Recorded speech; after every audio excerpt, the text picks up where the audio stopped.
Is this the dagger?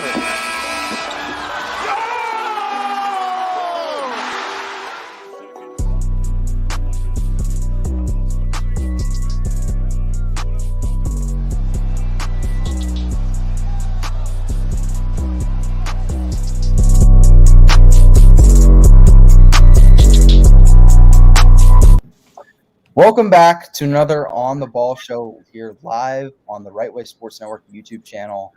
I'm your host, Will Lachlan. Of course, I'm joined with the full cast and crew of On the Ball for a super jam-packed and busy show. Nader, are you still asleep in the early hours, the wee hours in the morning there in Jordan, or are you back? No, I'm still in the early hours, currently 3:03 a.m. But I had to stay up for the show. I love doing On the Ball, and it was a jam-packed week for basketball, so I'm definitely excited to talk some hoops. Yeah, I know why, Nader. It feels like I see you on my social media feed all the time, so it feels like you're never going to sleep, to be quite honest. But Never. We respect the grind. Christian, guys, it's Christian DeBlocks. He's been an OG of On the Ball for a while.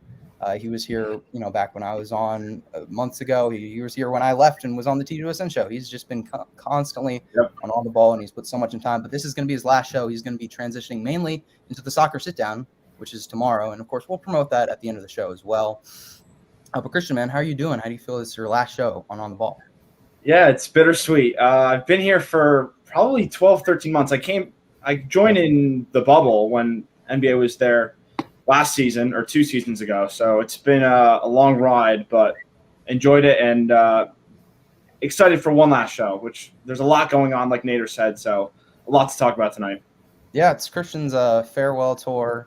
Unlike Paul Pierce, he does deserve a farewell tour, and we do love him like that. So, of course, we're joined by Thomas. Thomas, you're back on the show. How you doing, man? Yeah, man, really excited to talk about free agency. I'm excited to see all the takes about it here tonight, but I'm really, really excited. Can't wait to get started. I know we had a few disagreements in the back office before the show, so I think this show is going to be debate heavy. Probably the most debate heavy show we've had with this new cast and crew. But of course, Justin, how you doing too, man? I'm doing great. It is going to be debate heavy because there's just been a lot of moves, and there's 2 or 3 teams that I just can't see in the play, but the other 27, 28 all could compete. So I'm really excited. Yeah.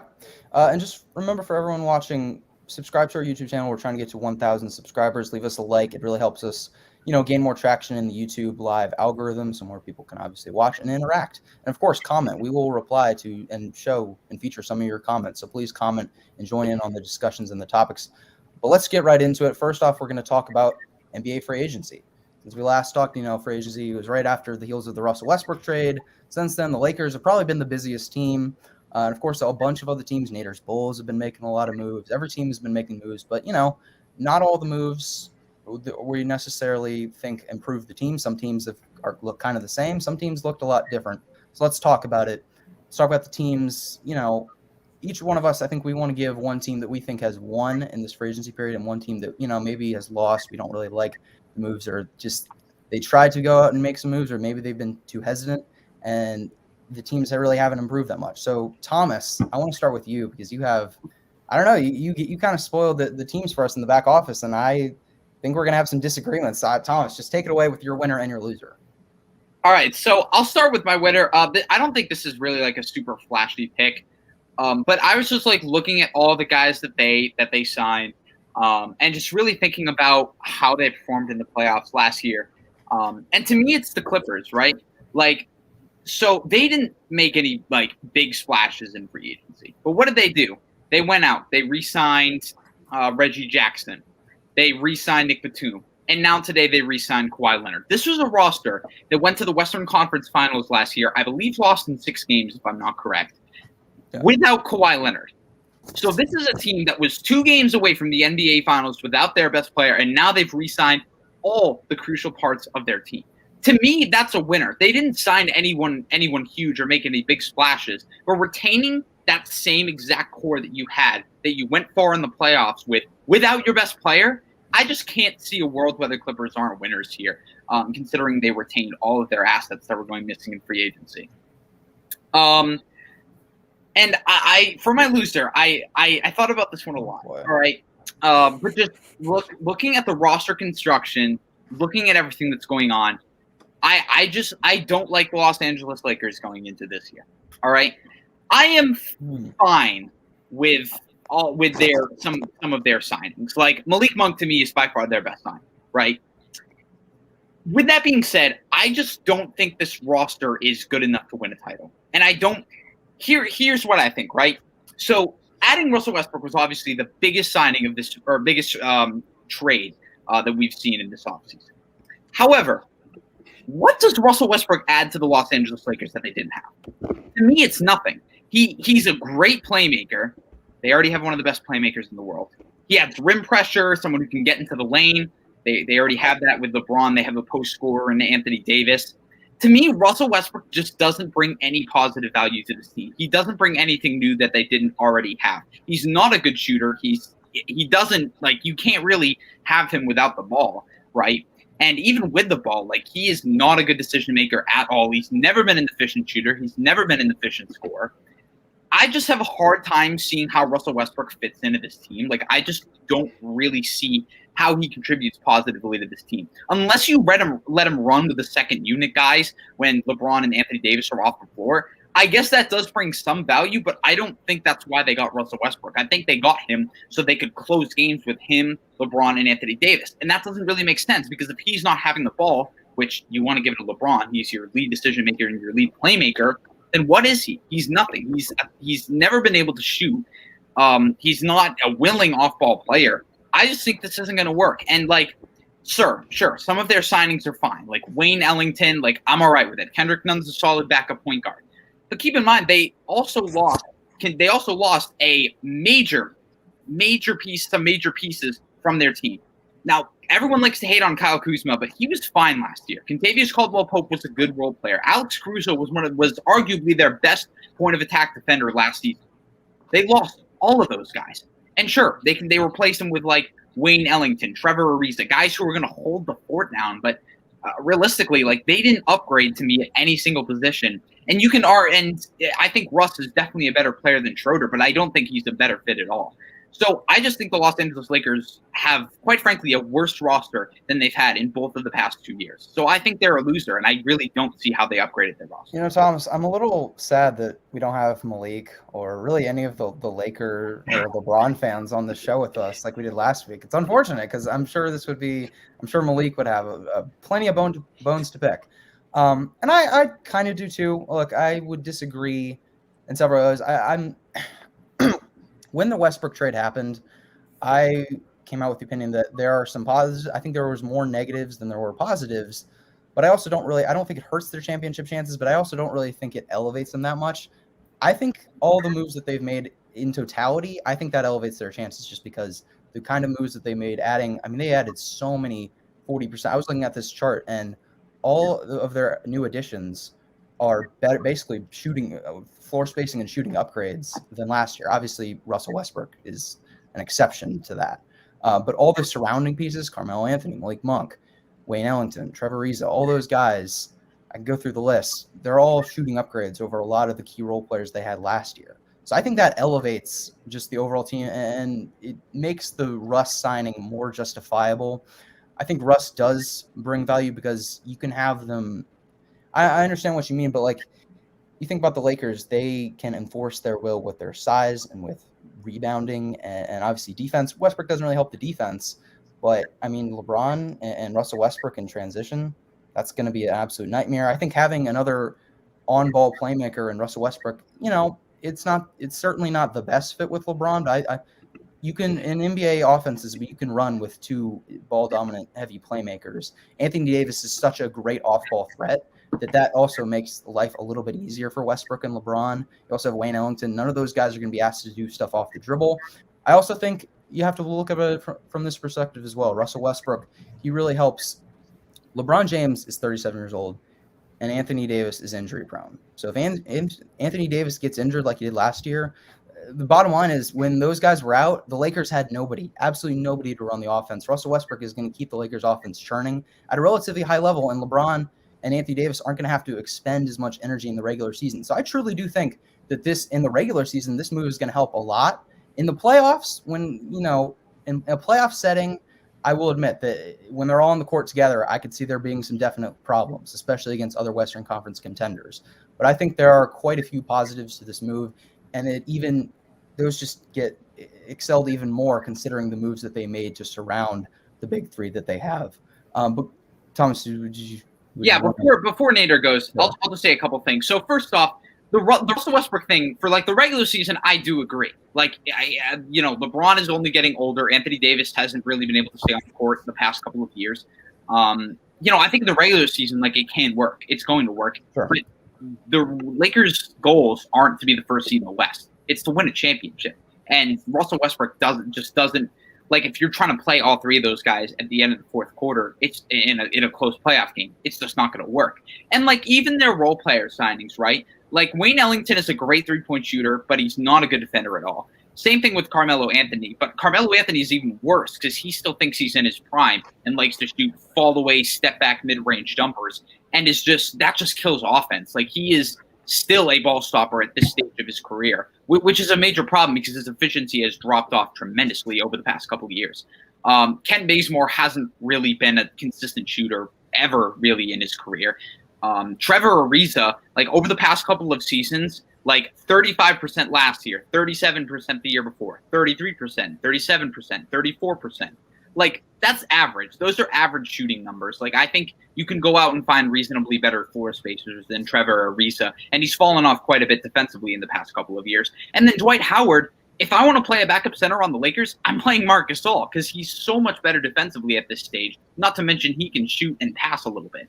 So and Malik Monk, I think, is a great signing, and I think Kendrick Nunn is really, really solid as well. But some of their role player signings, I'm just not super enthusiastic about any of them besides Monk. So I just look at that and I'm like, this team to me isn't the best team in the West, and that's their goal. So I don't. Nader, how do you see the Lakers? Obviously, we talked about the Westbrook trade, but how do you look at the Lakers now that they've made the moves that they made in free agency? I mean, I definitely see them as the top 2 team in basketball. We'll go on to see who's the best team in basketball later today. We'll discuss that a bit later. But at the same time, when healthy, LeBron and AD are 2 top 5 players in the NBA. And definitely I understand. I was on the side where Westbrook isn't necessarily a great fit, and I still don't believe that he's a great fit. But of course, he's another on-ball playmaker. He's going to eat up minutes when LeBron's on the bench on ball. And he's just definitely not necessarily a fit plus because, as Tom said, he has spacing issues. He's turnover prone. He has terrible efficiency. But at the same time, it does add another dynamic to this team because, as many people say, star power does matter. And Russell Westbrook just adds a whole other dynamic to this team. While I do think that some of the signings weren't as good as people are making out to be, for example, Carmelo Anthony, for nostalgia, yes, it's an amazing signing. He gets to go compete for a ring. But at the same time, he isn't the best player anymore, and he just still thinks. I just hope that this team can put aside their egos. But at the same time, they're still the Lakers. They still have LeBron James. They still have Anthony Davis. And I do think that they can contend for a title with ease. I don't think that this move takes them out of title contention. They did get floor spacers. They got rid of guys that didn't fit their mold. And overall, I do think that the Lakers are still title contenders with ease and that they are a top team in basketball. Justin, looking at, all the potential lineups that they could make, there's been some rumors that apparently or this will probably happen, but Anthony Davis seems maybe more committed to playing the 5, which he did do in the bubble and in the playoffs, but in the regular season, he usually doesn't do that. Usually they have to play another center with him. That's what they've done the past 2 years. So do you buy the AD at center stuff, and what lineups do you think are best to get the Lakers to that championship level? Well, personally, I am not really sure if AD will play the 5, and I think if AD plays the 5, LeBron should play the 4 to get in 2 more floor spacers at the 2 and 3 next to Westbrook, LeBron, and AD. But if AD plays the 5, I think their ceiling raises tremendously on this team. I don't think they're going to make it out of the Western Conference. I'll talk about who I think will later, but at the same time, I still have them as around a top 3 to 4 team in the NBA, and regular season-wise, it's going to help. And although that's not their goal to be the number 1 seed in the Western Conference, I do think that this Los Angeles Lakers team is capable of winning an NBA championship this season because, again, Russell Westbrook, LeBron, AD, altogether, that might not be the greatest fit. But when you get guys like Malik Monk, who I think is going to have a much improved season next year. I think he should be the sixth man and potentially contend for the sixth man of the year award. A guy like Wayne Ellington, who's always been a shooting specialist. Trevor Ariza, who wasn't too great for Miami, especially in the playoffs, but he's solid off the bench as a 4. Carmelo Anthony, although he's not who he was in the past, and although sometimes he does get a little bit too trigger happy with his shot selection, I still think the Lakers can implement him into a spot-up shooting role that will really get the best out of him. And Kendrick Nunn's a really solid player as well. This team, they've added a lot of pieces this offseason to complement that big 3. And I think the Lakers, if they could get the best lineup together, and I think that would most likely be their closing lineup of Russell Westbrook, Malik Monk, Wayne Ellington, LeBron, AD. I think that might be their best lineup. If they could get that together, I think they're going to have a pretty easy time closing out games with 2 shooters in the lineup with LeBron there. And I don't think Westbrook and LeBron is as bad of a fit as it seems, because although the spacing problems are there, I think as playmakers, they're going to work really well. I said this on last week's show. I think it's going to be sort of similar to 2020 in the bubble and that entire season where they had Rondo and LeBron on the court. And Rondo's a completely different player than Russell Westbrook. But I think Westbrook's on-ball playmaking is going to really bounce off LeBron's on-ball playmaking really well. And with guys who can play off ball like Malik Monk, like Wayne Ellington, like Anthony Davis, guys like that who can play off ball, I think they're going to be able to succeed, although they do have 2 ball-dominant players in Westbrook and LeBron. With guys on the court that can move off the ball like that, I really like their chances. Although I don't think they're making it out of the West, they could easily win an NBA title. Yeah, you have a lot of rim pressure and you have a lot of advantage creation with Westbrook and LeBron.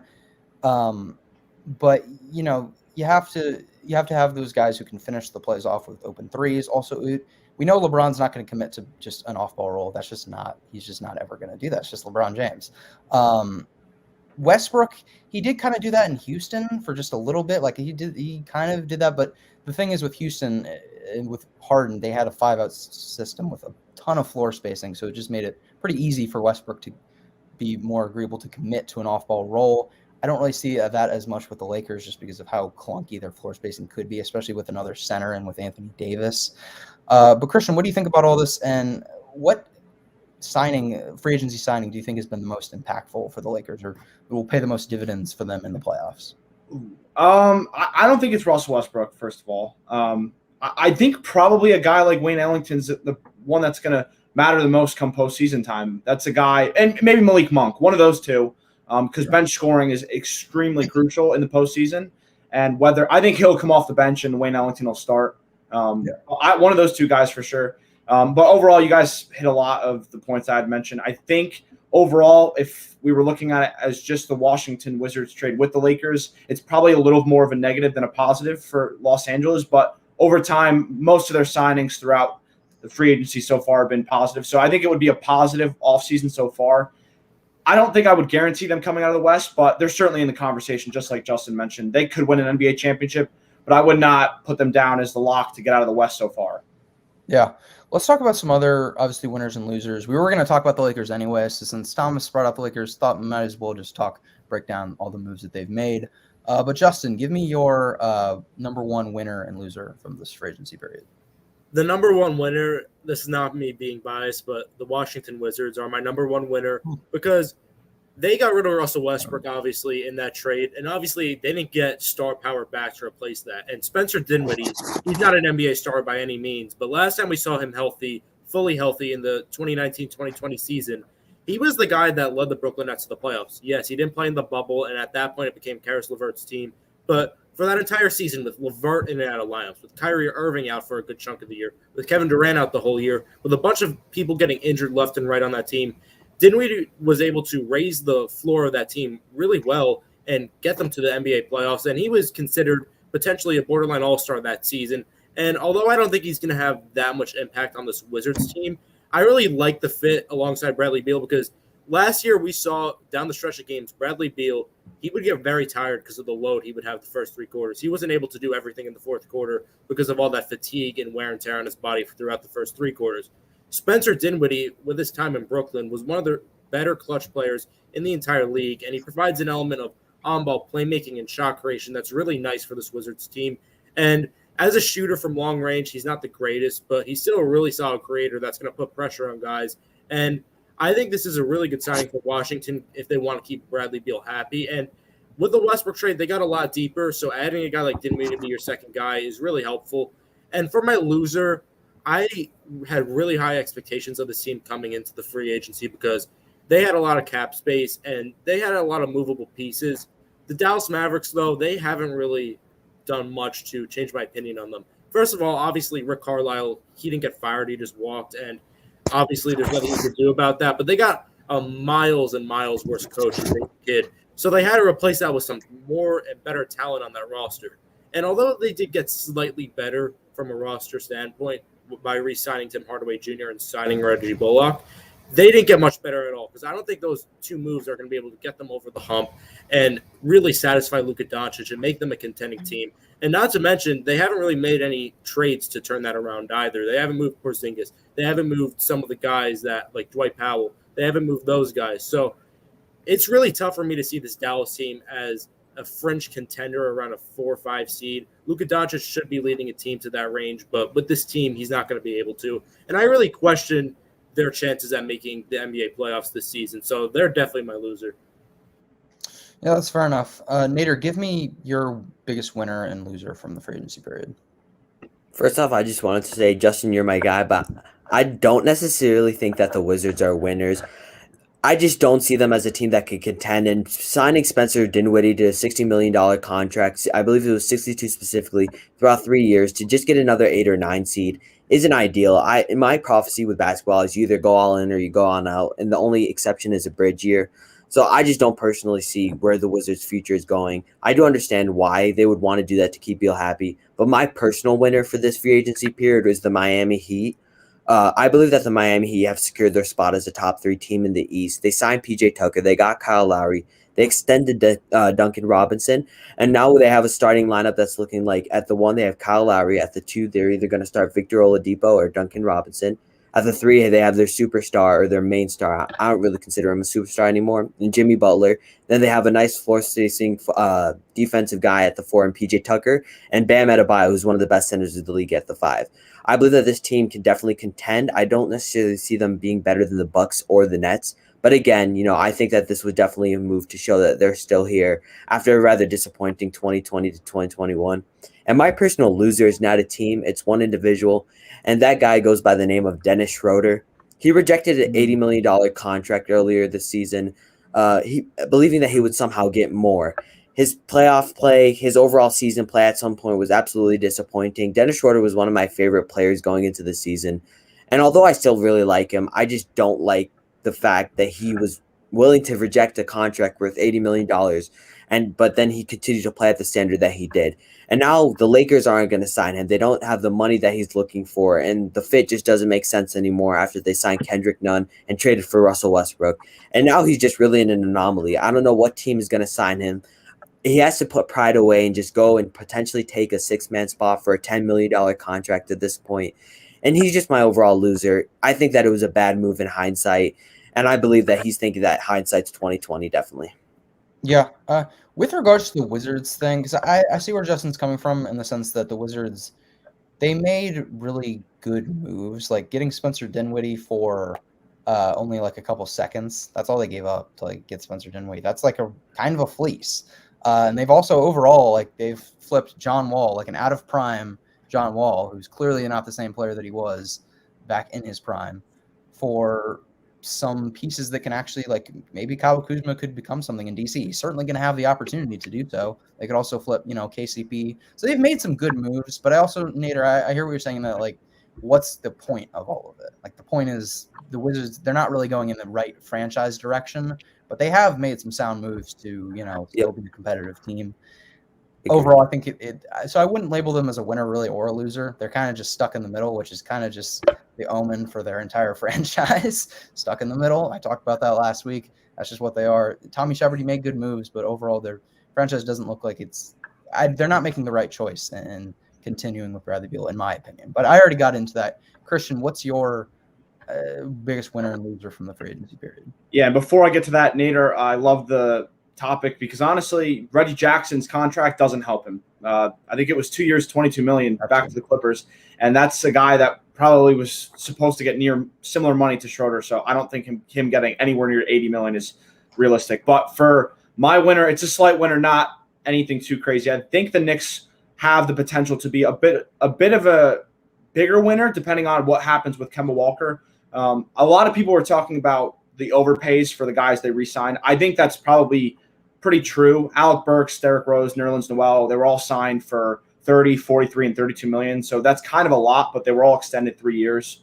I think those are overpays, but they were the right guys to bring in. They were all very impactful. We saw what Derrick Rose did in the Atlanta Hawks series. While the Knicks lost, he was probably their best player because Julius Randle really struggled. But in terms of them bringing in Kemba Walker and Evan Fournier, I think those are two guys that complement Julius Randle really well. I think Julius Randle, I think we all know, is not, an all-NBA second guy consistently. It was probably a one-off season. And as a Knicks fan, that does hurt, but it's the reality. But, he's a guy that needs guys who can create their own shot off the ball besides him, because we saw in the Hawks series he really struggled. The Hawks put multiple guys that are super long that were really difficult to score on, and he struggled. But Kemba Walker, when healthy, is a guy that can create his own shot. Evan Fournier, who I think really struggled in a Boston uniform, really did not play well once he got traded from Orlando, but was very good with the Magic. Averaged almost 20 points per game before he was traded midway through the season. So I think those two guys complement them well in terms of Randle come postseason time. I don't think the Knicks even win a series, but this isn't a team like Nader mentioned. It's either go all in or rebuild, and this team's kind of stuck in the middle. But they do need a star, which wasn't going to come in this offseason. So I think this team is probably going to contend for 6 through 8 seed. But the progress is hopefully that Kemba Walker and Evan Fournier help this team look a little bit better offensively come postseason time. For my loser, I think the Pelicans are a clear loser. Going into this offseason, to me, the biggest thing is to really make Zion Williamson content. It seems like he's probably going to leave the organization via a trade after the next offseason. I just don't see the moves that they made being positive ones in terms of them making the postseason. You lose Lonzo Ball, who was a restricted free agent. I didn't think they were going to match the Bulls signing for him, but they didn't get much back for him in the sign and trade. I think it was Thomas Satoransky, who's not anything too special. Garrett Temple, I don't remember the picks. And they also made another trade before, which I think was a positive one. And they traded Steven Adams. They got rid of Eric Bledsoe, and they brought back Jonas Valanciunas. But still, this doesn't move the gap and move the line enough for them to probably even make the postseason, which really sucks because Zion Williamson will probably leave. So I think overall that's going to make them a loser. I've gone on the record and saying that I don't think the Pelicans offseason that bad. Now, no, don't get me wrong. I would not consider them a winner, but shredding Eric Bledsoe and Steven Adams is that's just addition by subtraction in my book. And then Devontae Graham is not as good as Lonzo Ball, but I think he's a bit underrated in just what he can do from a shot creation perspective. So I don't think they're had a terrible offseason. They're kind of in the middle as well. I wouldn't label them as a true winner or loser. But small winners and losers for me would be Utah Jazz as a winner. I think they again, they're not the biggest winner, certainly, but I do think they were one of one of the better off seasons. I mean, getting Rudy Gay, that gives you some pretty solid lineup flexibility in the sense that he can play probably the 4, but he can also kind of stretch to the 5, just based on how small lineups can go in 2021 NBA basketball. I could see Rudy Gay being the 5 in some lineups. I mean, Nick Batum was the 5 for the Clippers in the playoffs, so anyone can really be the 5 nowadays. But he gives you 38% 3-point shooter, so I think that's good for them. Eric Pascal, all they gave up was a second, so I think that's fine. Eric Pascal still can be a nice young rotational player for them. And then re-signing Mike Conley is just what they had to do because they need Mike Conley if they want to do anything in the playoffs. They desperately missed his point of attack on-ball defense, and come the playoff time, he was injured for most of the playoffs. And you saw that they struggled. Donovan Mitchell broke out, sure, but he also got hurt maybe just because Donovan Mitchell had that small injury, maybe possibly because he had to carry so much of a load because there was no Mike Conley. So I think the Utah Jazz, they did what they needed to this offseason. Loser, I would say the Trailblazers. I'll give the Blazers a little bit of a break because they didn't have much cap space to work with, but still, we see a bunch of teams. I mean, it's not like the Lakers had that much cap space after they had Russell Westbrook, LeBron, and Anthony Davis, and they still went out and made practically a dozen moves. And all the Blazers did was what? I don't even remember what specifically their moves. That's how irrelevant the Blazers offseason has been so far. And Damian Lillard went on record saying, we need to get better. This team needs to be better. And the Blazers have done nothing to seemingly get better at all. That's not a good sign at all. So I don't like what the Blazers are doing at all. I understand they didn't have any cap space, but I don't think that's really an excuse, especially when your franchise player is basically calls out the front office ahead of time and they respond with absolutely nothing. I just don't like that at all. But we're going to move on to some other teams, Sixers, Warriors, and Bulls. We didn't mention those teams because we want to just devote whole topics to them because I think it's pretty relevant. The Sixers, look, they had a pretty quiet-ish offseason. No Ben Simmons trade has happened yet. They re-signed Danny Green, which is good. But Thomas, is it fair to label the Sixers with like the phrase that if you're not getting better, you're getting worse at this point? Not really, because they could move Ben Simmons and they're not. Sure. Now I don't know what the market is for Simmons, but what I do know is that they're like Ben Simmons is just not a positive asset for this team. He provides very good passing and very good perimeter defense, but the complete lack of floor spacing and scoring gravity he has just completely outweighs any of that. We saw in the playoffs that I don't want to say single-handedly because there were definitely a lot of flaws that the Sixers had, but there were some moments in that game where he just completely took the Sixers out of it. He was the biggest reason. Right, exactly. And to me, every single year that Ben Simmons is on the 76ers roster is a year that they're wasting Joel Embiid's prime. Because we saw last year, he had – this is probably a hot take. Did he have one of the best big man peaks ever? Like that, he had an utterly dominant season last year when he was healthy. I just don't understand. What are the Sixers waiting to do? My biggest issue with the NBA sometimes, or not the NBA, but NBA teams in particular, is that if you have a star caliber player, and this kind of applies to another team we're going to talk about in a little bit, but if you have a star caliber player who is in their prime and just came off their best season, you should be doing everything you can to make that roster better and make them happy. Because if Ben Simmons is on the roster, they're not winning a championship. And with Joel Embiid, they definitely can, because he is that kind of guy. He could be the number one on a championship team if he has the right teammates around him. Ben Simmons is not that. Yeah. Nader, what do you make of the Sixers? A lot of other teams your Bulls have gotten better. So many other teams have gotten better. The Sixers, they re-signed Danny Green, which I think was a necessary move, considering that he helped them. But the Ben Simmons situation still has not been resolved. So just what do you make of their outlook for the next season? I mean, Ben Simmons has cut off communication with pretty much everyone in the 76ers organization. He hasn't returned any texts or calls from his close friend and fellow star Joel Embiid. I mean, Ben Simmons at this point is just a negative for the 76ers. A few years ago, he looked like a bright young star. People were saying that he's LeBron James, and if he could get a jump shot, he'll be like the next LeBron James. And it's just all gone to waste.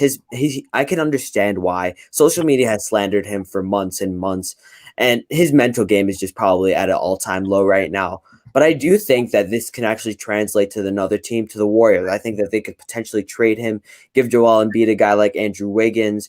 I just don't believe that the Sixers are in the correct position to contend whether they trade Ben Simmons or not. Because in the end, their asking price for Ben Simmons is too high, and no team is going to match that. So even if they were to trade with the Warriors, let's say they get back Andrew Wiggins as one of the main pieces. Andrew Wiggins and Joel Embiid, followed by their role players like Danny Green and Tobias Harris, honestly going to win an NBA championship?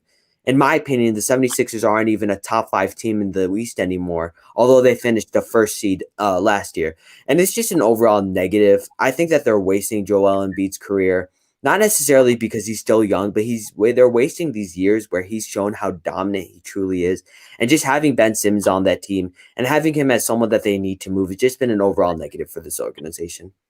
Yeah, Justin, the Sixers, it's such a weird situation because Ben Simmons is basically, like Nader says, cut off communication with their entire organization. Hasn't been talking to Joel Embiid, hasn't been answering any of his calls, reportedly.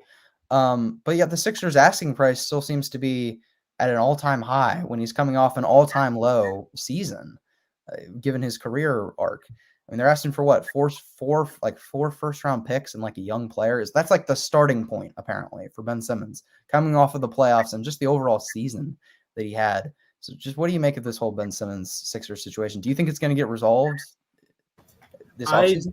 I don't really think this gets resolved because I see what Daryl Morey's doing, and I don't think it's a bad idea to do what he's doing, because just thinking about the idea, just asking more out of a player who's not worth that.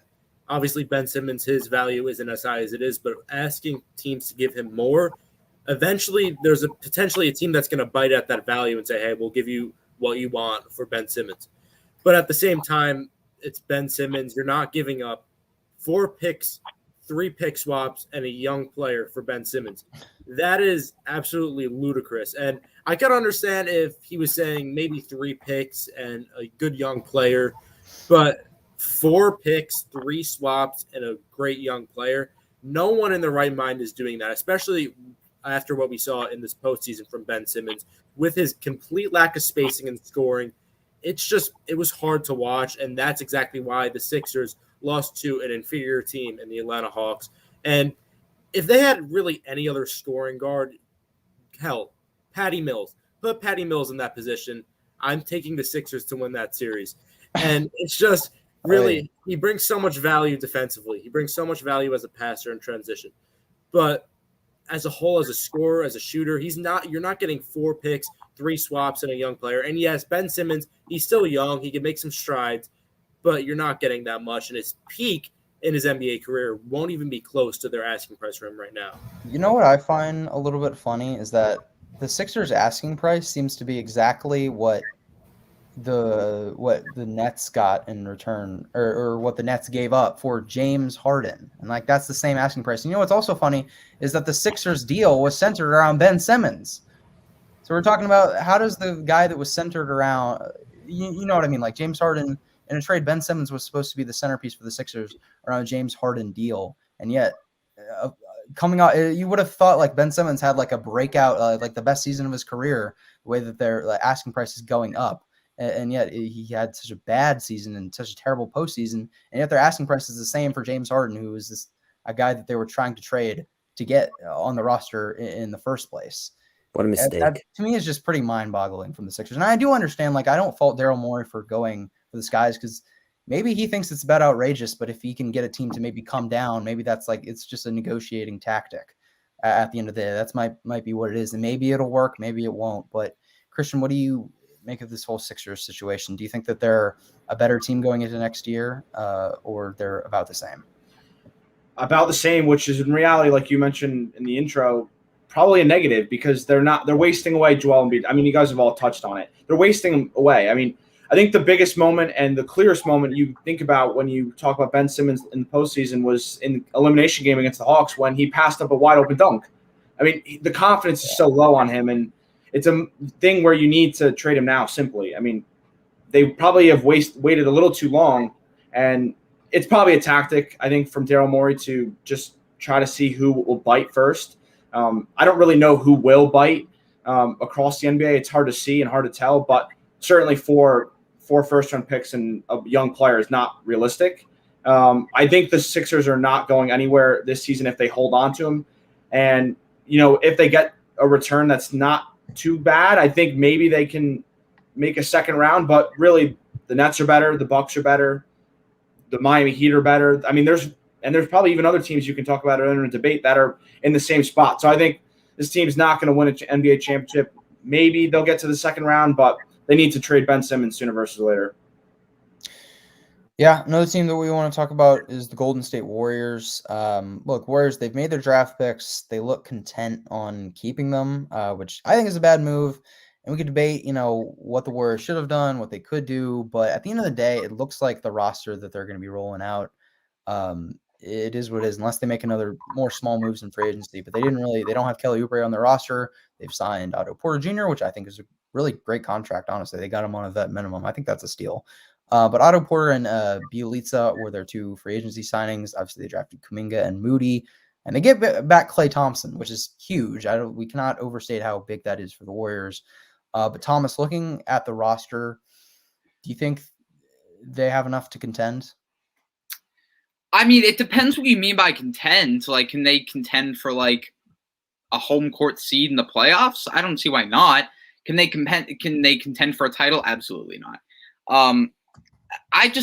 I think this roster has really, the front office has really failed Steph Curry, who is not only the best player in the NBA, but just came off his best season, one of the best peaks ever, and decided to, instead of trying to make the roster better, instead of trying to trade for a star, they pick up two 19-year-olds.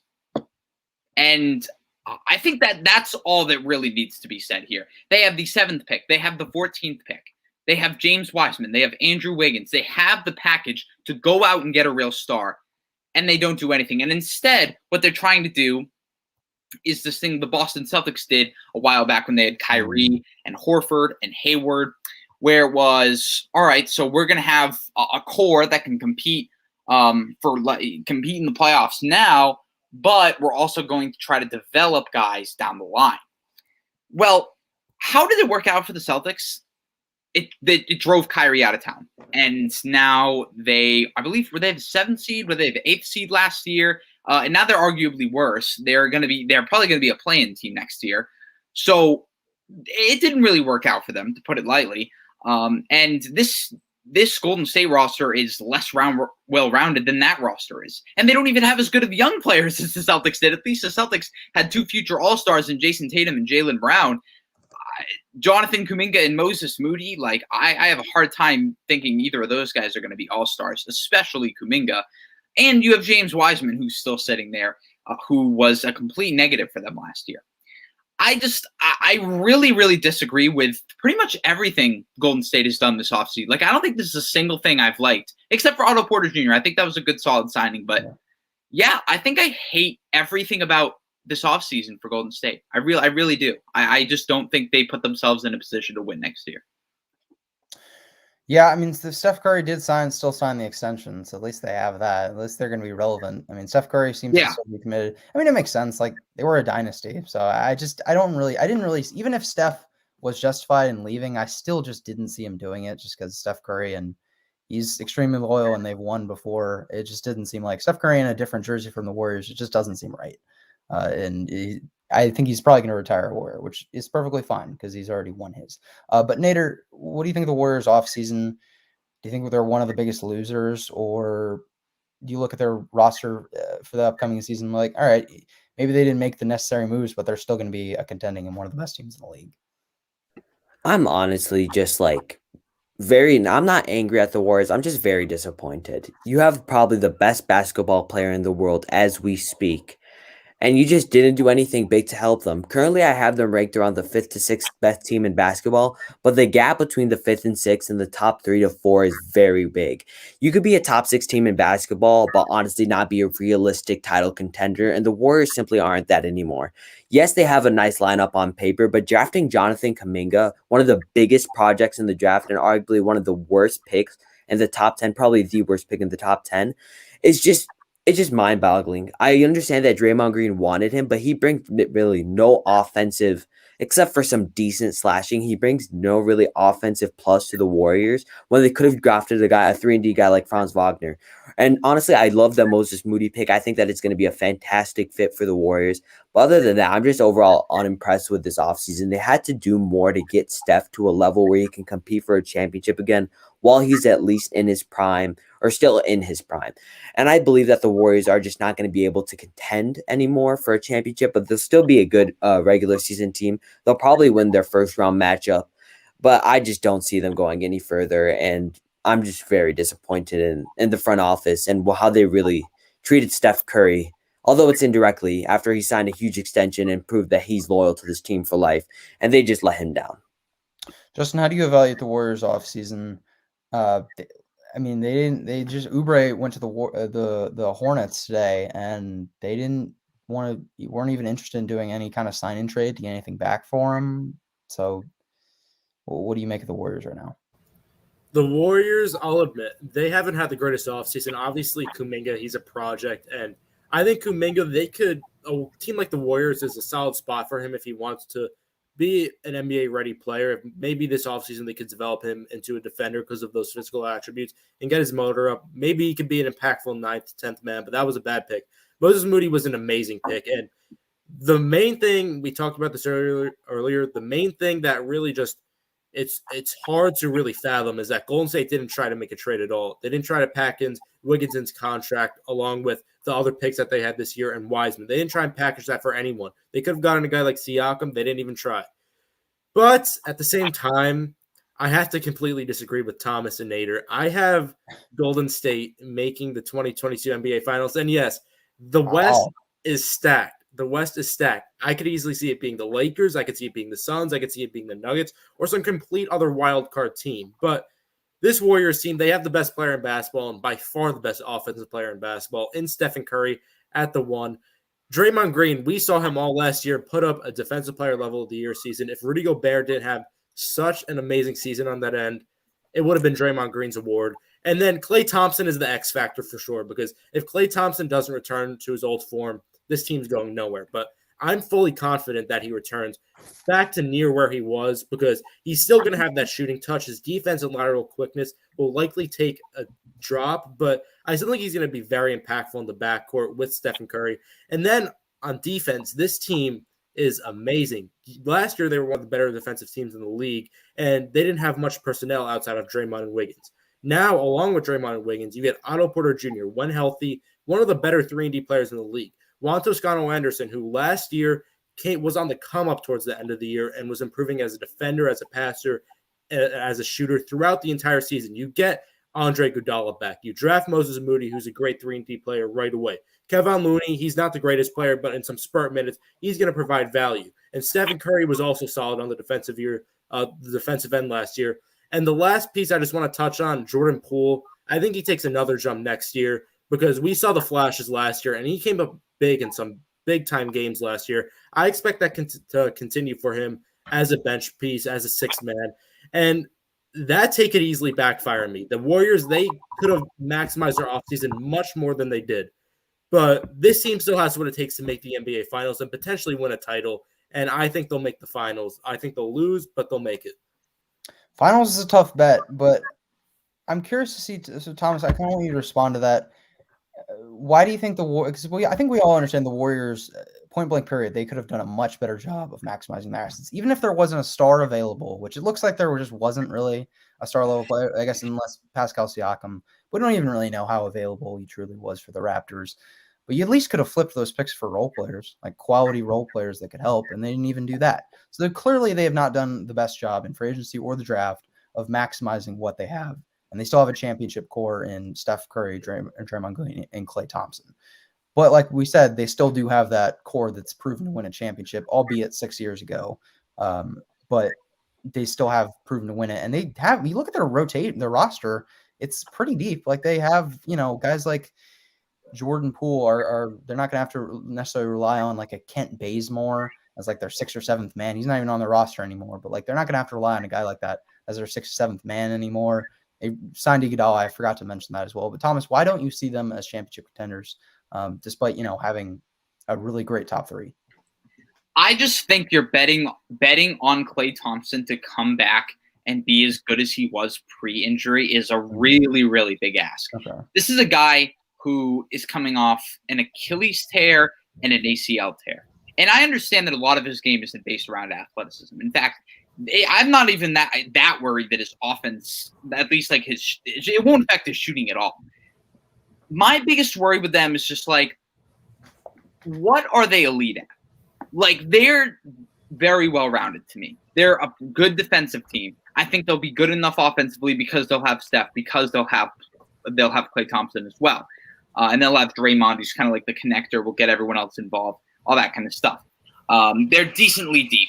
I mean, they have Steph, and if Klay turns into if Klay's back at being like an offensive star again, they have decent star power. But there's not one thing on this team besides for like Steph as an individual player that really pops to me. They just seem like they're very good all around. They're a good defensive team. They can shoot, but they're not peaking in one area that's the biggest thing to me. They're not like, they don't have a championship level defense or offense to me. They have a very good team offensively and defensively. They can be a top 4 seed in the West, maybe, but I just don't see them peaking out anywhere that would help them reach championship level. So I I have a hard time betting on, even if Clay does come back and is fully fine. I just can't really see them making the finals because I don't really think they peak out in one area that'll help them reach that championship level status. One thing that I want to disagree on this. Obviously, the offense outside of Steph Curry, that's not championship level, but you have Steph Curry, the best offensive player of all time. And defensively, I do think this is a championship level defense. You're talking about Draymond Green. We saw him all last year as a guy in the interior. He was able to anchor that defense, especially in games, big games like the play-in. He was able to really not shut down, but slow down Anthony Davis for the majority of the game. Then you have another guy who's on the come-up defensively, and I expect him to get even better on that end next year because last year was really his only good defensive year, and Andrew Wiggins. And then Otto Porter Jr., the main thing is health, but if he stays healthy, he's proven as one of the better wing defenders in the entire league. And then Andre Iguodala, who's not who he once was, but still a solid rotational and team defender on this group. And Kevon Looney, again, not great, but in spurt minutes, will be solid. And I think the Warriors will really be able to structure this defense really well. And then, again, the offensive personnel outside of Steph is bleak. You have Clay, you have Jordan Poole, but outside of that, there's no real offensive piece that sticks out. But you have Steph Curry, the best player in basketball and the best offensive player in basketball. And you still have Jordan Poole, Klay Thompson, Otto Porter Jr., Draymond Green as a playmaker, Andre Iguodala as a playmaker, Juan Toscano Anderson as a playmaker and shooter, and Toscano Anderson as well, another great defender. But I just really buy the depth of this team. I buy the experience of this team. I buy Steve Kerr being able to get back on track as a coach with Klay Thompson back. And this is a team that I just think everyone on this team, for the most part, meshes well into a fast-paced transition team. And the Warriors, I think they're going to be one of the better teams in the entire league next year. You better hope James Wiseman isn't starting, because if you want to bet on them being a championship-level defense, if they're starting James Wiseman at center, you can throw all of that out the window. I don't care what you think about James Wiseman as a player. Like, if you think he can be an all-star down the line, I'm not going to sit here and say, like, oh, you're wrong. I don't have, like, this makes sound kind of weird just because, like, based off my Twitter, I don't really have, like, super strong opinion of James Wiseman. Like, I think in the right situation, like, he's talented enough offensively to where he can be pretty good. But even if you think that's the case, it's just not happening in Golden State. This is a system that requires, like, more feel for the game than maybe any other team in NBA history. And just, like, that level of, like, IQ and experience, he just doesn't have it all. So if they want to run a lineup of, like, Steph, Poole, Clay, Wiggins, Draymond, and go, like, small ball that way, maybe I can get behind an argument saying they have a championship level defense. But I don't think they're going to do that. I think they're going to start Wiseman next year, and I just don't think that's going to be good for them. And B, I still just worry about, I think the offense can be good, but is it going to be top 10? I don't know. I would. Okay, just so you can go one more time.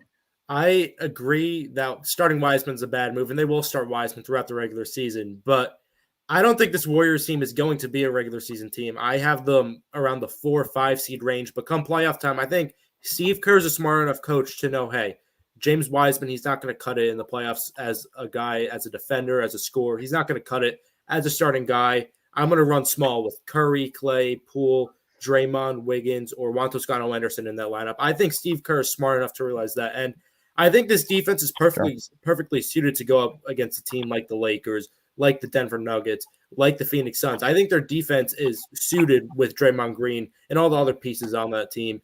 I think it's suited to go up against the top West team. So I see where you're coming from, but I really buy into the depth and the structure of this team on both ends of the court. I would hope that it looks like Wiseman's probably going to start just because it's him or Kevon Looney. My thing is this: is if Wiseman is just like it's one of those where like Wiseman's the big, he starts, but he doesn't really get that many minutes over the course of the game. Like he kind of comes out like 8 minutes with like 8 minutes left in the first quarter, and then like their closing lineup is like Draymond, like the small ball lineup that they have. If that's what's happening for the Warriors, then that's okay because it's like.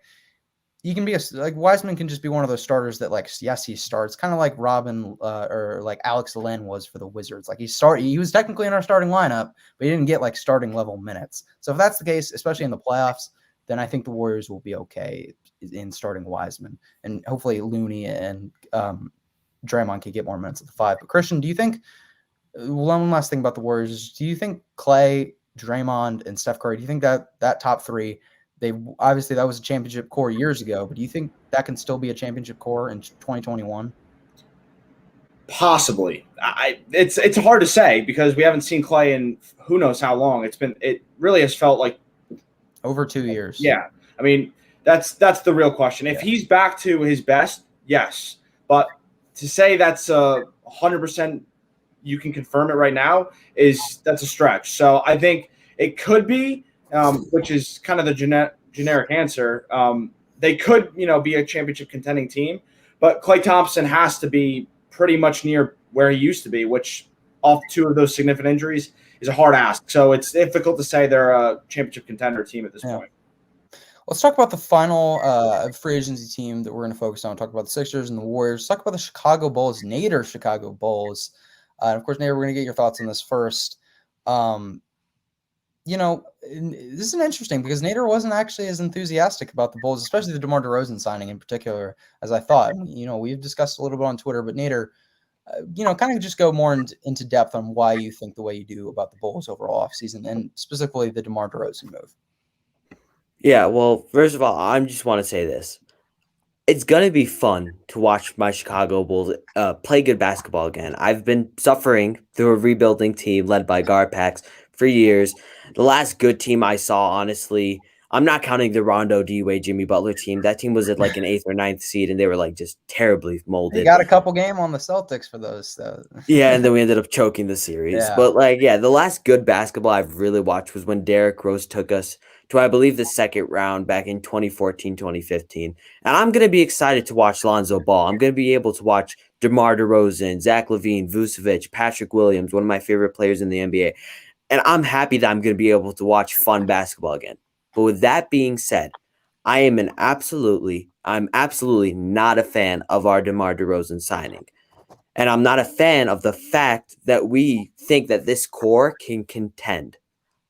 Obviously signing DeMar DeRozan to a 3-year, $85 million contract, then proceeding to give up another first-round pick, Thaddeus Young, one of the best glue guys in the NBA, and certainly one of our best players last year, along with some more picks, and Al-Farouq Aminu, who's another solid defensive presence on the Bulls, is just not something that I find to be a plus.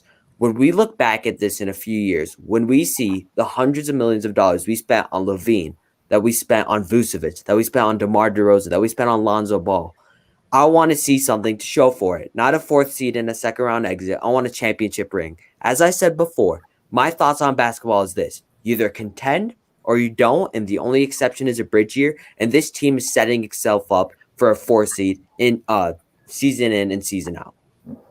I have to disagree with you not liking the signing because – yeah, they're not going to contend for a title with the Bucks, with the Nets, with the newly reformed Miami Heat. But this is a team that since Jimmy Butler got traded, they have failed to get over the hump year in and year out. They have not been able to make the playoffs. And now you have a really great roster. Sure, the Bulls lack a rim protector off the bench with Nikola Vucevic as the starter. Sure, there are some other things they lack, but the structure of the team is really nice. Zach LaVine, obviously the go-to guy as a scorer. He's an elite shooter. DeMar DeRozan and Lonzo Ball, I kind of question that fit, but Lonzo's a guy that's going to be able to do a little bit of everything, and the lane's not going to be as clogged for him with not having LeBron next to him or Zion. So he's going to be able to get towards the lane and really produce at a high level on the Chicago Bulls. DeMar DeRozan, we know what he is, a much improved playmaker, an amazing scorer. And then you have Patrick Williams, who I think takes a massive sophomore jump. Nikola Vucevic, one of the better offensive bigs in all of basketball. And then Kobe White, I really like this for him because he goes to the bench with Alex Caruso, and Caruso is not going to get in the way of Kobe White's game because Kobe White is naturally a 2-guard and a combo guard as a scorer, and Alex Caruso is not getting in the way of that. So I think that's going to help Kobe White out a lot next year. And then you also have Troy Brown Jr., Tony Bradley. This roster is really rounded out, and yeah, you're not winning a title anytime soon, but this is going to be really beneficial for Chicago in terms of getting Zach LaVine to stay long-term and sign that extension. Because although he is very loyal and he stated that, he wouldn't have signed the extension if he wasn't winning games there. Now you're going to win some games. And maybe down the line, there are still some moves that the Bulls could make within a year or two to get to a contention level. So I think this year is going to be a solid year for them to make potentially the second round. And although they won't make it farther than that, most likely, it's going to be a really solid year from what they've had in the past. I'm not disagreeing with you there. I understand where you're coming from the fact that, yes, this is going to be a team that can achieve a 4 or 5 seed, that can be a potential first-round winner in the playoffs. But at the same time, the fit is great. I like what DeMar DeRozan has to bring. I love what Alex Caruso has to bring. I really, really like the fact, that DeMar DeRozan brings playmaking, that Lonzo Ball can be a point guard that can be next to Zach LaVine and do a little bit of everything. But long-term, this makes no sense. What is the goal? Justin, I'm going to ask you a question. What is the goal of every NBA franchise at the end of the day? Winning an NBA championship. And this team does not win an NBA championship. I'm going to win an NBA championship. Exactly. So what's the point in doing it in the long term if we have nothing to show for it? When we have to restart eventually. I understand what you're saying. Like, believe me, it's nice to have a team that isn't sucky. But at the same time, when we go and when this core is over, when Lonzo is gone, when Levine is on the Lakers or something, when Vucevic is doing whatever Vucevic wants to do at that time, and we have to restart just because we wanted to bring fun basketball to Chicago again, it doesn't make sense. I understand what you're saying, but it just doesn't make sense because in the end of the day, we're not achieving the goal of every NBA franchise or what every NBA franchise should be looking to do. One more thing I want to add before everyone else goes. Again, the Chicago Bulls will not win a championship this year, but Chicago is one of the bigger market teams in basketball, and they have a really storied history. And if Chicago could get to around a 4 seed next year, potentially even higher, because I think that is possible for the regular season, and win a round and maybe even 2 rounds, depending on who they match up with, there are going to be guys that are wanting to go to Chicago. And now they don't have the most ideal cap situation for the next 2-3 years, but you could move off of some guys there. It's not like you can't make some trades. You could move off a guy like Alex Caruso if he becomes expendable. If you see, oh, we're a 3-4 seed, we overachieved. Let's move off Caruso. Let's go sign another guy. People are going to want to come to Chicago if they see them succeeding. And I think although they won't win a championship, this is a really ideal situation to get winning and get back on track with this franchise. I understand that. Yeah. I want you to jump in. What side do you fall on for the Bulls? I mean, I think no one's going to deny the Bulls are one of the biggest winners just because, they've made some overall, just the collective moves. They've basically elevated themselves from what was a pretty disappointing season after they made the Vucevic trade into a team that looks like potentially a top 5 seed, as we've mentioned. But what side of the Chicago Bulls coin do you fall on? I guess I just kind of disagree with Nader's philosophy of you're either all in or you're all out. I kind of get where he's coming from in the sense of you either want to win a championship or be terrible, be at the end of the lottery, go start to kind of retool and get your franchise pieces in the draft. But I just think I think there's more to basketball than that. For example, the Knicks last year, right? They didn't win a round. They lose in 5 to the Hawks. I'd consider that a success of a season. Sure, they didn't really get anywhere in the playoffs. They didn't have a great pick, so they couldn't get a potential star in the draft. But to me, that's okay. The Knicks haven't been good in forever, but I think it was great for the fan base, for just the overall future of their team. And now that the Knicks have some promise, what did they do? They went out on free agency and they got 2 pretty big fish with Kemba Walker and Evan Fournier. That's just the kind of stuff that winning can bring to you, even if it doesn't necessarily end up in a championship. And I don't think the Chicago Bulls are contender. I guess my general thoughts on the roster, I don't really think Lonzo's a point guard, to be honest. I think he's more of a connective wing at this point in time. He just can't really dribble. He's just, for a point guard, his handle is awful. And I just think he's someone that's gonna he's a great off-ball passer. He's a good shooter. He's someone who can come off of movement and hit shots like that. But I just don't really see him as someone who can really run an offense because I just think his handle is that bad. The DeMar signing is good. I think you just need another scorer like that to complement Zach LaVine. My biggest gripe with the DeMar signing was getting rid of Thaddeus Young. Because, all right, so last year with Zach LaVine on the court and Thaddeus Young off, the Bulls' net rating was negative 10.4. With Zach LaVine and Thaddeus Young on the court, plus 8.6 net rating. That is a 19-point swing. Thaddeus Young is a very good ceiling raising role player. He's a really, really great defender, really good short roll passer, really good pick and roll big. Not much of a shooter, not a huge big time scorer or anything, but just a really impactful role player. I think everyone should go after him with the Spurs, since the Spurs won't be doing really all that much next year. So I look at this Bulls roster. I think that there's a chance they can get home court advantage in the playoffs. I don't really see why they can't. I think like the championship thing, like I think honestly, the Bulls ended their championship hopes when they traded for Nikola Vucevic. And that to me, that's not so much of a knock on Vooch.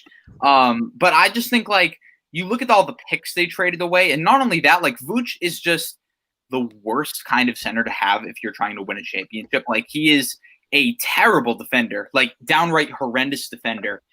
Provides little rim protection, little switchability in space. He's just not the kind of big you can win a championship with, but he is the kind of big man that you can win a lot of regular season games with because his offense is that good, and I think he's a really good floor-raising big man. And you talk about like the future with like the Bulls and stuff. Patrick Williams. I mean, it's that simple. Like I think like if Zach Levine stays and you still have Patrick Williams, that's your future right there. Like Patrick Williams is going to be the third best player from his class. He's going to be an all-star caliber wing. And if they're winning and if they're winning enough games, guys are going to go. We talked about like the big market impact, but like I said, like with the Knicks, like they ended up being really, really good. Guys are going to want to play with Zach Levine and Patrick Williams long term. So I think the Bulls are going to be a good team next year. I don't think they're going to be like they're not a contender to me. But I think that's okay. Like I think like them being a winning team next year is going to be enough. Christian, how far do you think the moves the Bulls have made really like elevate their ceiling? Where do you view them in the hierarchy of the East? Top 3, top 5, later? Probably top 5. I think probably 4 or 5 range. But just wanted to quickly add exactly right on with what Thomas just said. I mean, as a Knicks fan, now they can start to get free agents, which is what we just did with Kemba Walker and Evan Fournier. If the Bulls finish 4th or 5th, maybe win a first round, even if they don't, that'll attract free agents and better free agents going into the following offseason, which is kind of the point that's the most important, that, you have to win at some point to attract, the best players in the game. So if they can get a 4 or 5, which I think is perfectly attainable, you have, like we've all mentioned, the Nets, the Bucks, and the Heat, but then there's kind of an open gap at 4 and 5. The Bulls are right there to finish there, and I think if they do, regardless of where they do in the postseason, this team is going in the right direction, and the signings they've made are positive, and I think they will have a season where they finish 4th or 5th in the East. Yeah, the way I interpret all this is I just think I don't think we can view the Bulls in like the championship or bust lens yet. A couple years down the line, sure. And I think Nader's fears of what he fears long-term for the Chicago Bulls, yeah, that could materialize and that could realistically happen. But we got to like let them play on the court and see how it works out first, because they could surprise us. They could be a team that maybe, they're not all too great in the regular season, but they make like they get their act together, like, I don't know, the Atlanta Hawks, and they are able to make a run to the Eastern Conference Finals, and it just materializes in front of our eyes. Or they could be a team like the Knicks that, they're better than in the regular season than what they actually are in the postseason. We'll see. But I mean, look, we can't forget what the Bulls were just a couple years ago, because to be honest, when they were making those first round draft picks, like the Bulls, they had a bunch of pieces on their team and it didn't seem to fit. Like Wendell Carter, Lauri Markkanen, Colby White. It was just like, what is all this going to really end up doing for them? They were definitely in a rebuild. It just seemed like a pretty mediocre, aimless rebuild that didn't really have much future. And I definitely understand them making these moves to buy in. It doesn't put them at a championship level, but I think the good news is long-term that even if this doesn't end up in a championship, is you have Carney Shovas, who is obviously doing so much better in just like 2 years. I mean, the first real move that he made was to draft Patrick Williams. A lot of people laughed at that. Now, I really liked Patrick Williams. I still didn't love the pick at number 4, but it turned out to be a great pick because Patrick Williams is going to be one of the best players in this draft class, and he could break out really, really soon. But since then, he's made super aggressive moves. So I think, he could very well end up, if this core doesn't end up winning a championship, and they probably won't, but he could end up translating this core into other assets and being able to, like you said, Chicago's a big market, and they're actually winning games. They can actually attract some free agents, and they can get over that hump with some superstar free agents who maybe want out in other situations. So they're just putting themselves in a position.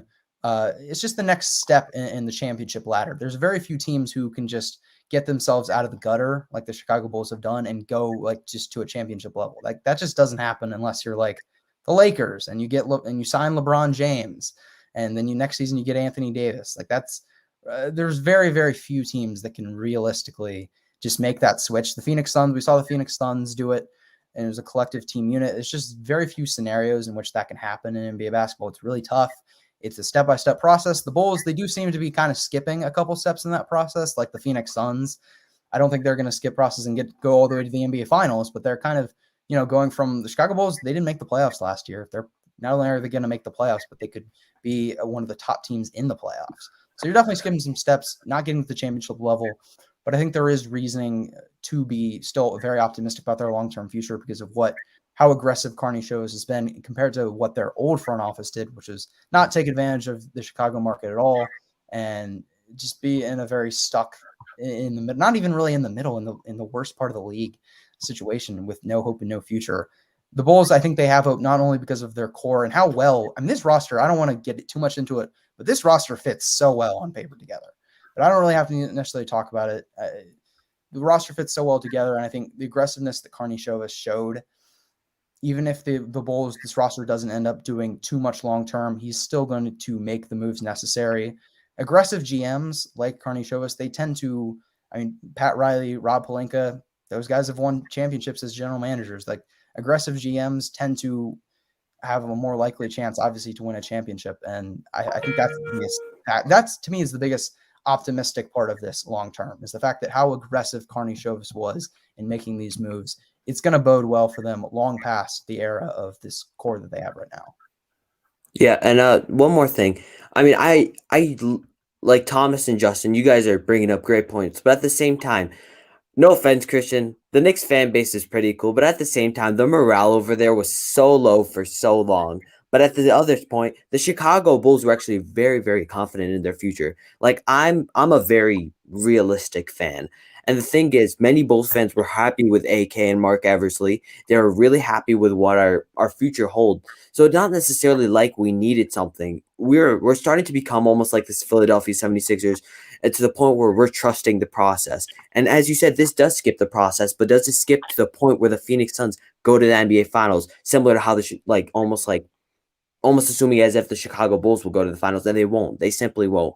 And at the same time, as Thomas mentioned earlier, the Knicks, they got the 4 seed, sweet. But a team that I wanted to bring up that had a similar prophecy to what I was completely disagreeing with is the Portland Trailblazers.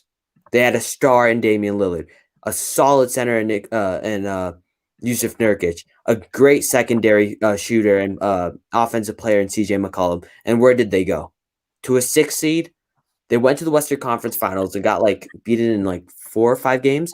And then they went on to now waste Damian Lillard's career for the most part. They haven't really won him anything. And now they're stuck in an anomaly where they haven't helped Damian Lillard. And now they have to trade him eventually. So I just don't want the Bulls to be stuck in an everlasting loop of just getting in the playoffs. Being a perennial playoff team is basically what I'm saying is not good enough for me. It's not good enough for me. I want to win championships. I want to go back to the glory days. I never got to witness Michael Jordan, and I don't want to witness DeMar DeRozan getting us a 4 seed. If that's what my height is, then I have a long, long, long fandom to go with my Chicago Bulls. But hey, it's better than not making the playoffs, though, right? Better than OKC. We're gonna be. You guys got Josh Giddey. That's solid. And we have Poku. That's all that really matters. He's our Poku's the GOAT. Better than having Lauri Markkanen. Look, there's Lauri Markkanen will probably be flipped. There's definitely a lot to break down for the Chicago Bulls. But I think one thing is for certain is that they're going to be a very good team. It's going to be fun because it's the roster. Exactly. This again, it just fits so well. Lonzo, you're right. Lonzo's a point guard, but he's also he's a He's like a point. He plays the point guard position, but he really is. He's 6'6", wing basically, and that's He's the the connector. role he kind of plays. Yeah, exactly. Connective passing, really good off-ball shooting. That's what he does. DeMar DeRozan, I think, is a really good fit just because he provides rim pressure and just a slasher that they kind of need. Now Zach LaVine can kind of play. Zach LaVine has a very underrated off-ball scoring game. He does. They don't really utilize it a whole lot just because they need him so many on-ball reps because they don't have any. But now with DeMar DeRozan, Zach LaVine can kind of shift into that. Vucevic gets put in a little bit of an interesting spot, but he'll still be such a great floor spacer, which helps everyone on the court. The Bulls are going to be a really good team. We'll see what the long-term future holds. But we're going to transition into a couple final topics. We want to talk a little bit of Olympic basketball. The gold medal game. It's tonight, 10:30, obviously p.m. Eastern in America. And the U.S., they ended up beating Australia, beating them pretty handily. Kevin Durant had a really good game. Devin Booker, really good second half. Team USA, they put it together like we kind of said, because remember we talked about Team USA when they were losing those scrimmage games. And I believe Nader was the first one to say it, but Nader was confident that they're still going to win gold. I made a TikTok on why they're still going to win gold, and they're in a position to do that tonight, win gold. They got one up against France, though. France is the team that they lost to. And the first real game that they lost to was against France. Rudy Gobert, Evan Fournier. They got a really good team. I believe they're undefeated in Olympic play. I don't think they've lost a game. And the only game that they USA lost was to France. So it's a rematch. We're just going to, since we're a little bit strapped for time here, we're just going to give quick predictions of who we think is going to win, US or France. Do we think US is going to get our revenge? Let's just go round table. Justin, who do you think is going to win? France is great, but I'm going to go with the USA. Okay. Christian, who do you? Yeah, I don't see France winning twice against the U.S. in the same tournament. USA all the way. Okay. Thomas. I'm gonna go France. I'm gonna pick an upset.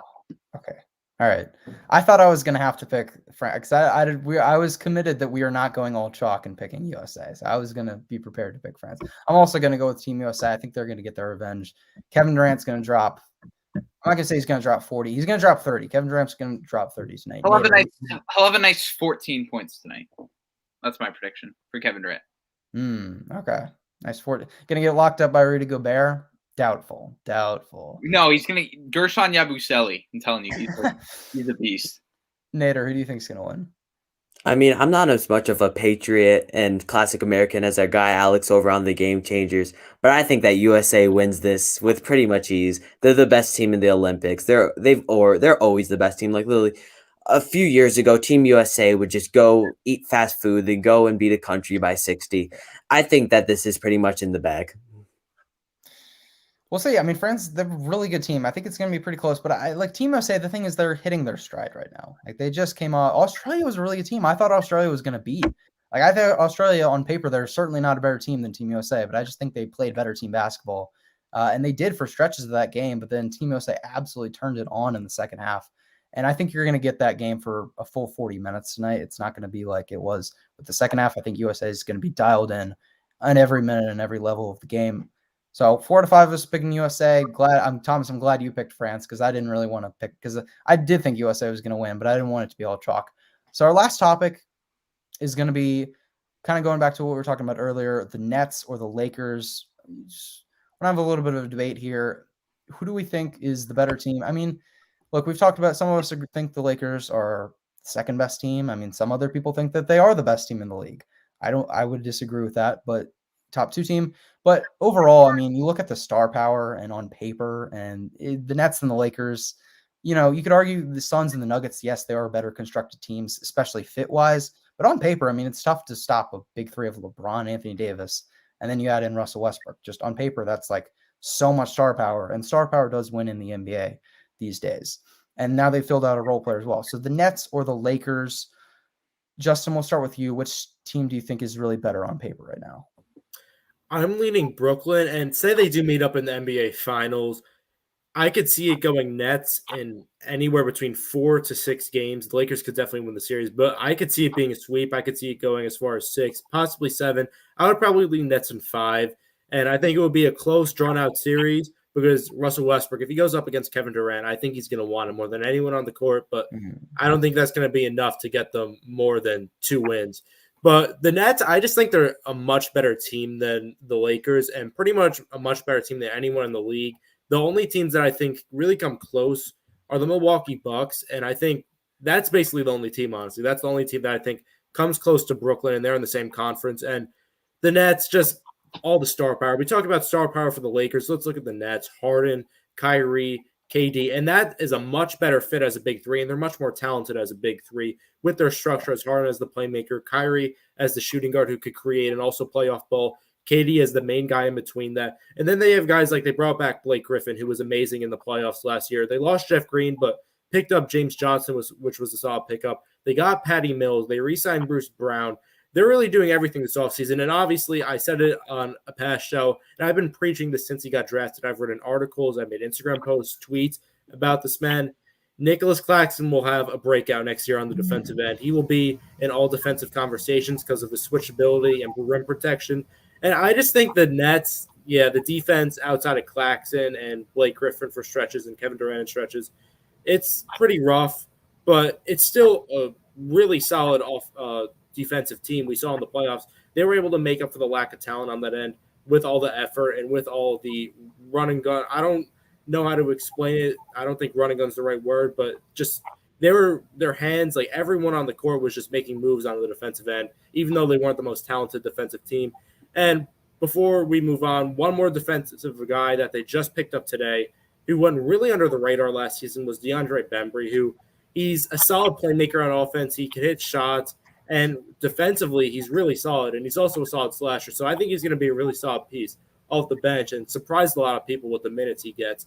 So I would say Nets in like 5 games. I don't think it'll be very close, but the Lakers could pull it out. I wouldn't be shocked by that.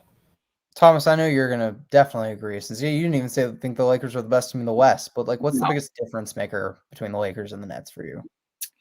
I think it's just the fit of the star power, right? And like, another thing that like, and this is probably a hot take in itself, but like, I think like a lot of people are going to say like, oh, it's the injuries with LeBron and he's going to come back next year, be fully rejuvenated.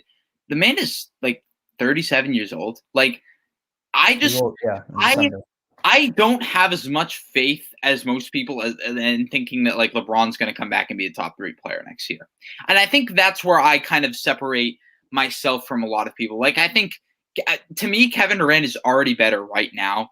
And I think like, I don't know how many guys are going to pass LeBron next year, but I just don't have a ton of faith in him coming back and like being fully rejuvenated. And he's this like superstar, best player in the world again. I just have a lot less faith in that happening. I think the Brooklyn Nets big three it fits better on paper, is arguably more talented.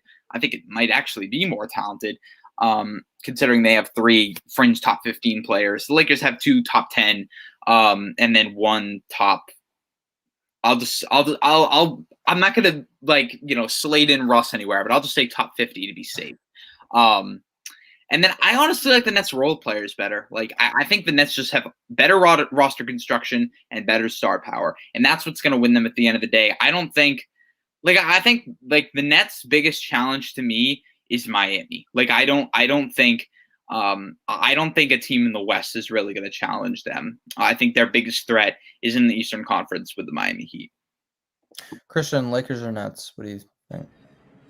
Nets. I think the biggest thing we can say is their biggest enemy is injuries. That's it. Yeah. We saw it in the postseason. James Harden was playing nowhere near 100%, and they almost beat the Bucks, who ended up winning the championship.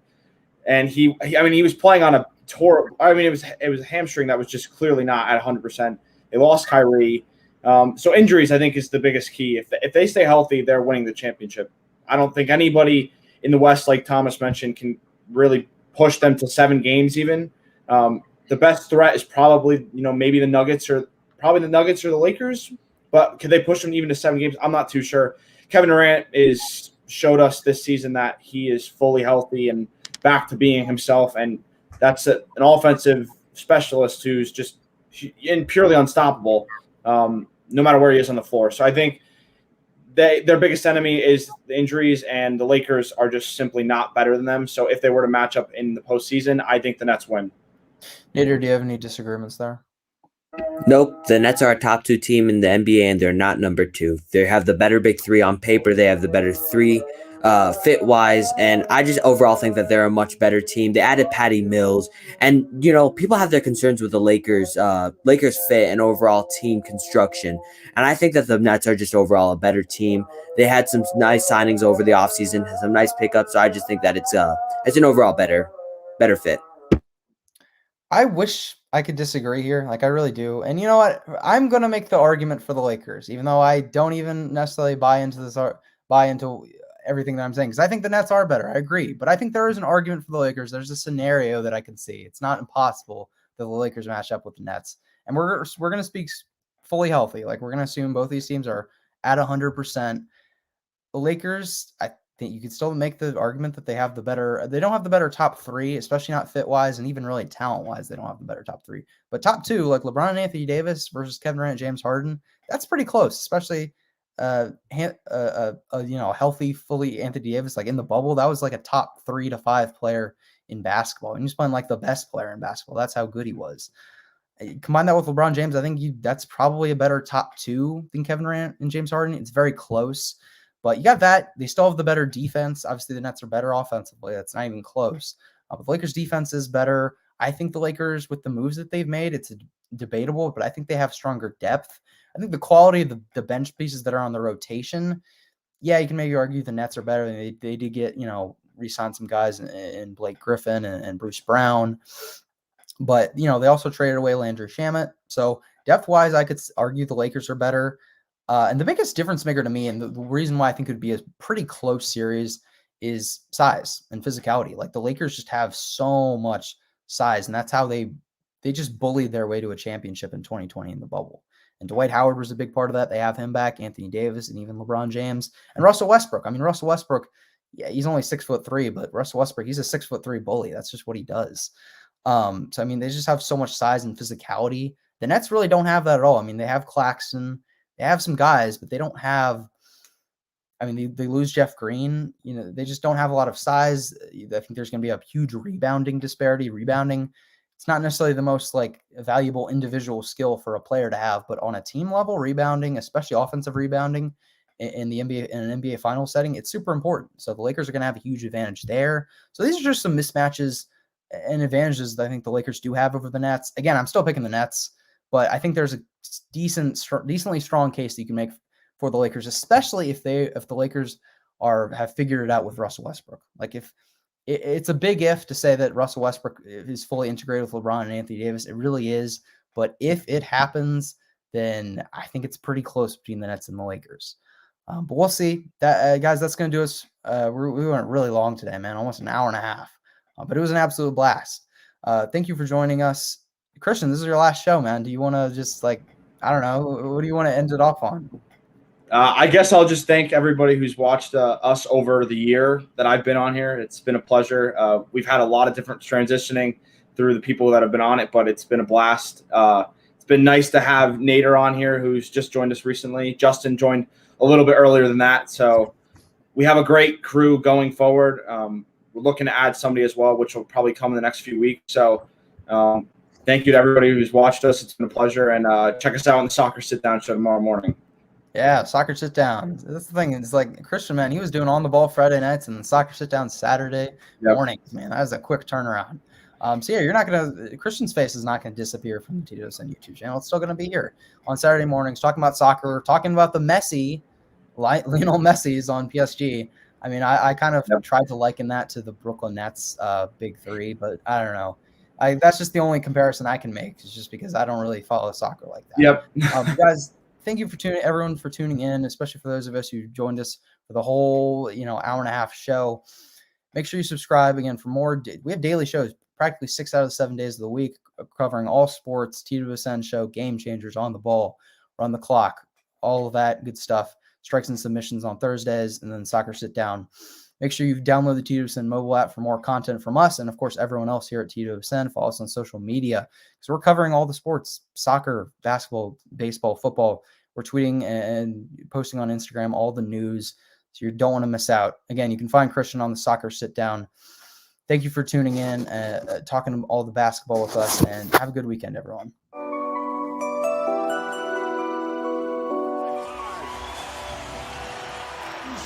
Is this the dagger?